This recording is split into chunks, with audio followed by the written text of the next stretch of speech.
when it comes to that SUC from the outside looking in, see, I'm so intrigued by it because you see DJ Screw as a young man that laid the smack down. And that is so difficult to do in this music industry without the backing of majors and stuff like that. So to see a man come in there and lay the smack down, I just always am intrigued with the grassroots movement part of it. Because basically, Screw Formula is the formula for that young black man that's trying to amount to something with no damn resources. Yeah. You see what I'm saying? How do you grow that thing? How do you grow that movement? How do you get people intrigued? Do you say, okay, that boy Keke, he's snapping like hell. Let me go get him in here. Let me get a few more folk like Keke, and we gonna just talk about our streets and crank it all the way up from there and snowball it? Organic. I'm with you. It just happened organic. I would say this from my standpoint. My neighborhood was a neighborhood with 50 or 60 boys. Now, I don't, 34, whatever it is, I'm talking about boys everywhere down a whole block corner. And I'm talking about from ages of 14 to 25. There's a lot of it. And I bring that up because we were gate jumping, rock pumping, rock selling. We were doing all that. And when we started freestyling, it meant something to them for me to be tough. Come on. Man, you better go up. You know, this man, because, you know, we wanted to get at Fat Pat before we wanted him. We don't even know what he looked like. Yeah. You know what I'm saying? He a myth. Yeah. You know, Fat Pat was a myth.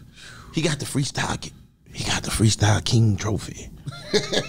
He Pat like 6 years older than me. So when I'm about 16, Pat about 22, I want a part of him. I don't even know what he looked like. Because my neighborhood, they want me to tear his ass up. Because we freestyling, man, we started freestyling, we didn't have instrumental. We freestyle with words still playing. You know what I'm saying? Like the words still playing. You know what I'm saying? We don't have an instrumental. That's by the time we got the Screw House, we tough as hell though. Yeah. Man, we tough. So this is what I'm saying. We want Fat Pat. We want his ass. He got the trophy. We want in. And that's what I'm trying to say. All these different narratives are things that's happening organically without us having a meeting of, you gonna battle Fat Pat, we gonna have an album one day. We don't know none of this happening. We just, that's even going to me and Fat Pat. And the reason why I bring Pat up, so there is no more significant people to the freestyle culture than me and Pat. We are the kings. Exactly. We built this. Everything else, I love every single Fat Pat and Lil Keke. You ask anybody in that city, they're gonna tell you that was the top two to do everything. So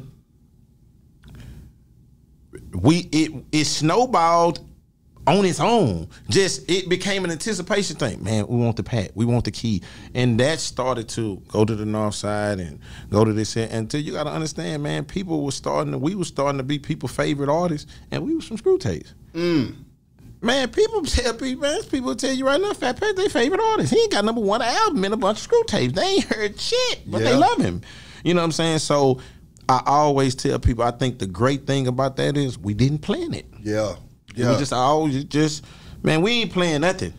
What kind of person was DJ Screw? What was his mind at when he was masterminding all one track?